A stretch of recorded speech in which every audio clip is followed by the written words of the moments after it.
Hello दोस्तों, आप सभी का स्वागत है क्वेश्चन पर बाजार चैनल पे। तो जैसे कि आप सभी को पता हो कि पिछले क्लास में आप सभी को 260 क्वेश्चन बता दिए थे, तो आज बताएंगे 261 से। तो बिना देरी के चलते हैं क्वेश्चन की ओर।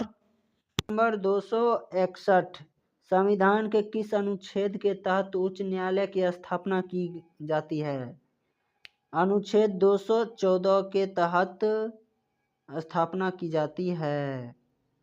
क्वेश्चन नंबर 262, उच्च न्यायालय में उसी व्यक्ति को नियुक्त किया जा सकता है जो डैश हो, भारत का नागरिक हो, भारत में 5 वर्ष तक किसी न्यायिक पद पर रहा हो, अथवा कम से कम 10 वर्ष तक उच्च न्यायालय में वकालत कर चुका हो। यही सब रह सकते हैं। तो चलते हैं अगली क्वेश्चन की ओर। क्वेश्चन नंबर 263, उच्च न्यायालय के न्यायाधीश की सेवा नियुक्ति की आयु क्या है? तो 62 वर्ष है। तो चलते हैं अगली क्वेश्चन की ओर। क्वेश्चन नंबर 264, मुख्य न्यायाधीश को परामर्श देने के लिए राष्ट्रपति किससे परामर्श कर सकता है?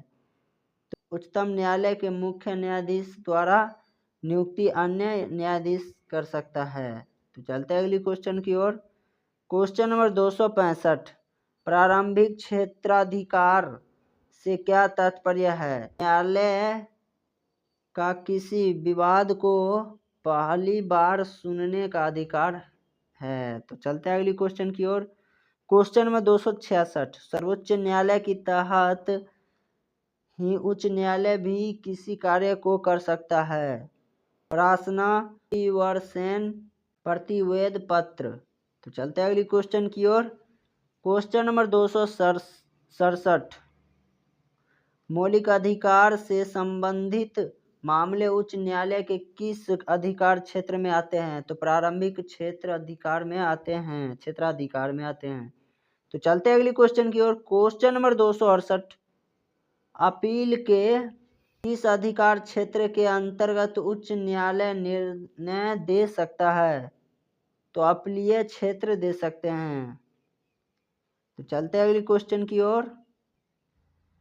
क्वेश्चन नंबर 269, उच्च न्यायालय में सर्वोच्च अधिकार किसे मान्यता दी गई है?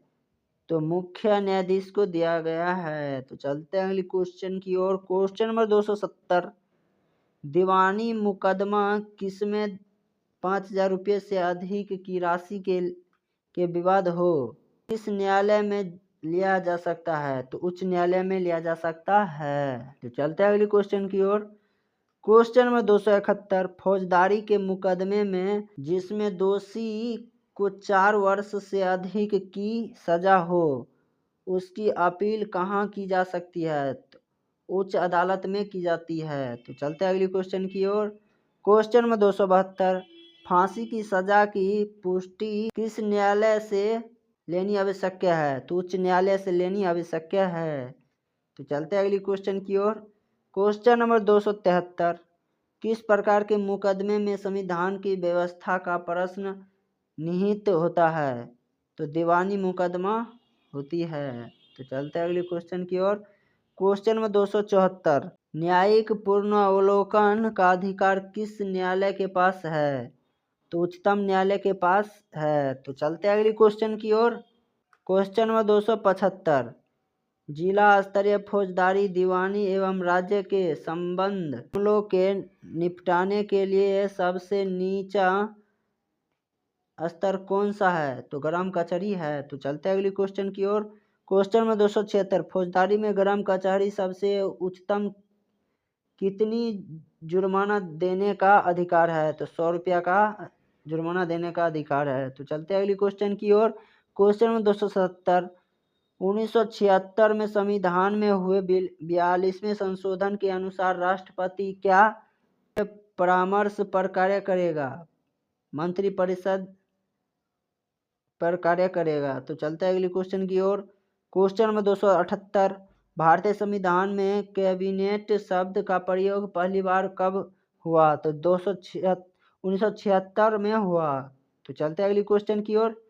क्वेश्चन नंबर 279, भारत के राष्ट्रपति चुनाव के लिए किस प्रकार के मत का प्रयोग नहीं होता है? जनमत संग्रह का प्रयोग नहीं होता है। अगले क्वेश्चन की ओर। Question number 280। राष्ट्रपति का चुनाव लड़ने वाले प्रत्याशी को कितनी रकम जमा करना आवश्यक है? 15,000 रुपया जमा करना आवश्यक है। तो आज का वीडियो यहीं पर समाप्त करते हैं। मैं आशा करता हूँ कि आप सभी को वीडियो थोड़ा भी अच्छा लग ही गया होगा। यदि लग गया है तो आप इस वीडियो को लाइक करें, चैनल को सब्सक्राइब नहीं किए तो कर लीजिए और शेयर करने का मन है तो कर लीजिए, कोई दिक्कत की बात नहीं है। धन्यवाद, अगले वीडियो में मिलते हैं।